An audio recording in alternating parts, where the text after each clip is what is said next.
Hey guys, working on building an Outrage Fusion 50 kit, actually rebuilding, putting a second one together.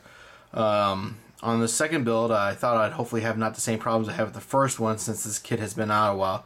I bought this kit middle of May 2012. One of the, as anybody that's put a Fusion 50 kit goes together, they know that there's been tail issues or just gears breaking. So they changed out the gears from white gears to a black gear. So it's supposed to be a stronger plastic, not strip as easy. Well, one of the main parts that usually typically strip would be these gears back here. Now the tail gears, I've heard that those strip, but I've never had a case with those. Those have been pretty tight, even with hitting the grass or tapping it down or hard auto. These tail gears are nice, tight, and they seem to hold up pretty well for me anyway. My always problem has always been these two gears here. They just chew teeth off like nothing, no tomorrow. Outrage has actually recognized this and admitted to it on their website. They want to have you to take your blocks apart, sand them down, and then test fit, sand down, test fit. And by what you're doing there is trying to eliminate what happens. I mean, let me see if I can get this on film. It's hard to do. But if you can see there, there's side-to-side movement. Right there, you can kind of see it back and forth. That side-to-side movement isn't a whole lot, but it's enough to cause enough play in these gears when you hit the ground to give it a weak spot for it to strip. And I don't have it in the frame, granted, but I do have these two screws torqued down, which puts most of the pressure around those two bearings that hold this cone gear in space.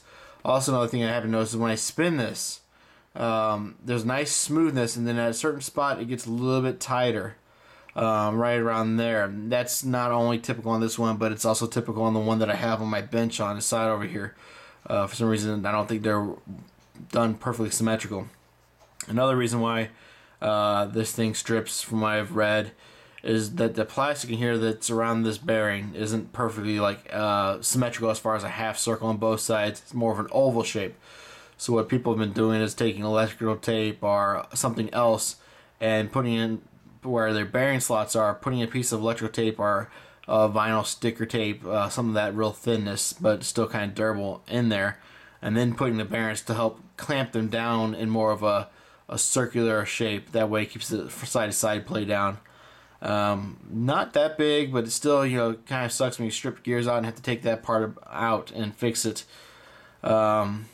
I mean, Outrage has known about this for a while. I don't know how simple a fix it would be to fix the molding and have it just, cut down a couple hundredths of, I don't know how thick of plastic you need to remove, but just to get it where it's right so, the customers don't have to do this on the end. Other than that, it's a solid bird. I really enjoy flying it. I bought the 4-pack of gears just for mainly this gear here because it's prone to stripping. You have one auto where your tail accidentally gets in the grass a little bit and it strips. Now my Align helicopter, I've never had a problem with that. Any of my other T-Rex helicopters, other stuff of that nature, it would take a beating and keep on going. Even my 450s with it swinging and being low in the grass, I didn't have a problem with that. But the Outrage is sensitive to that. So if you're considering buying one of these, something to keep in mind, you might chew through gears, especially if you're a newbie and you're starting to, always in grass, kind of tapping on the ground. So keep that in mind in your purchase. But other than that, it's a pretty good machine. So that's a quick little thought. Thanks.